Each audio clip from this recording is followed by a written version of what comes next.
Berbicara soal jet tempur tercanggih di ASEAN, maka salah satunya ada dari Royal Malaysian Air Force, RMAF, dengan Su-30 MKM. Su-30 MKM sendiri menjadi jet tempur multifungsi generasi 4,5 yang kualitasnya sangatlah hebat. Dengan kehebatan tersebut membuat Su-30 MKM kualitasnya hampir setara dengan F-15SG milik Singapura. Dan Su-30 MKM didaulat sebagai salah satu varian Su-30 tercanggih di kawasan ASEAN sampai saat ini, apalagi jika Su-30 MKM sendiri disandingkan dengan Su-30 SME milik AU Myanmar sebagai rival sebanding. Terlepas dari itu bahwa Su-30 MKM milik RMAF sendiri sedang diterpa isu besar. Apalagi isu besar soal Su-30 MKM ini menyangkut soal kekuatan udara Malaysia yang bergantung dengan jet tempur canggih ini.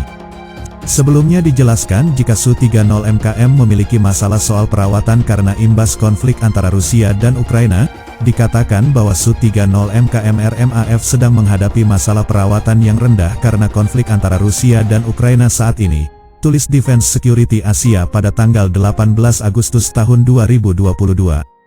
Dengan penjelasan ini, maka Su-30 MKM terkena masalah terbaru akibat hal sepele seperti konflik antara Rusia dan Ukraina. Apalagi kebutuhan logistik dan suku cadang dari Su-30 MKM diketahui sebagian dari Rusia, maka dari itu jika masalah perawatan yang rendah bisa berakibat masalah dengan kesiapan operasional Su-30 MKM. Dan bisa jadi jika saat ini kekuatan udara Malaysia melemah karena kesiapan operasional Su-30 MKM rendah. Akan tetapi, ada alternatif untuk Su-30 MKM Malaysia yang mengalami masalah servis yang minim. Dan alternatif tersebut adalah kesiapan HAL India yang diduga akan menjadi mitra untuk perawatan Su-30 MKM. Akan tetapi belum ada informasi lebih lanjut soal kesiapan HAL India dalam melakukan perawatan rutin dari Su-30 MKM milik Malaysia. Mengutip dari airrecognition.com, Su-30 MKM dikembangkan oleh Biro Desain Sukhoi Rusia. Diinformasikan jika Su-30 MKM didasarkan pada Su-30 MKI AU India. Untuk itu di Su-30 MKM dan MKI India memiliki badan pesawat yang sama, tak hanya badan pesawat saja tetapi di Su-30 MKM memiliki mesin thrust vectoring dan fly-by-wire digital system.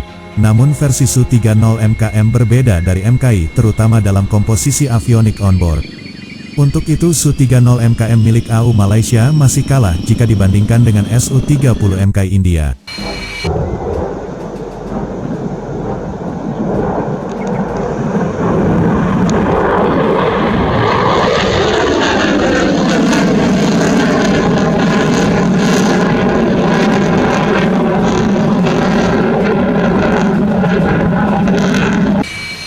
Dalam sejarah pengadaan Su-30 MKM pada tahun 2003 dipilih oleh Royal Malaysian Air Force, RMAF. Hal tersebut dilakukan Malaysia untuk memperkuat lagi armada AU dengan Su-30 MKM.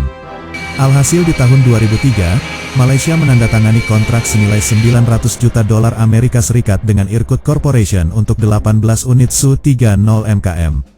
Dalam penjelasannya, jika Su-30 MKM adalah varian canggih dengan peningkatan terkait kinerja yang cukup besar, maka itu Su-30 MKM lebih canggih daripada Su-30 MKK. Dengan penjabaran tersebut, maka kualitas Su-30 MKM menjadi varian Su-30 tercanggih di kawasan ASEAN.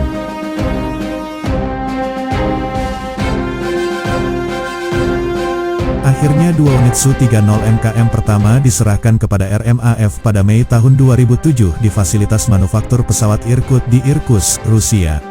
Kedua Su-30 MKM tersebut kemudian dikirim ke RMAF Gong Kedak yang diketahui sebagai markas. Alhasil pada Desember tahun 2007, RMAF telah menerima pengiriman 6 unit Su-30 MKM.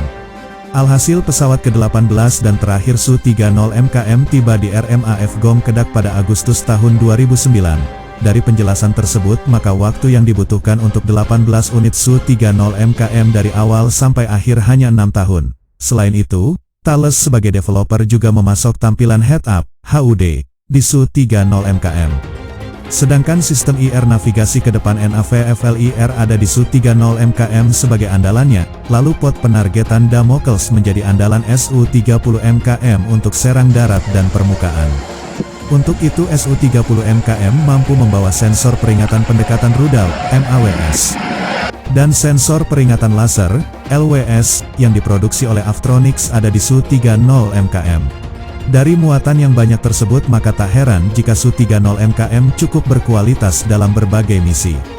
Perlu diketahui juga di Su-30 MKM memiliki kemampuan manuver super. Dengan kemampuan tersebut menjadikan Su-30 MKM sangat berkualitas tinggi.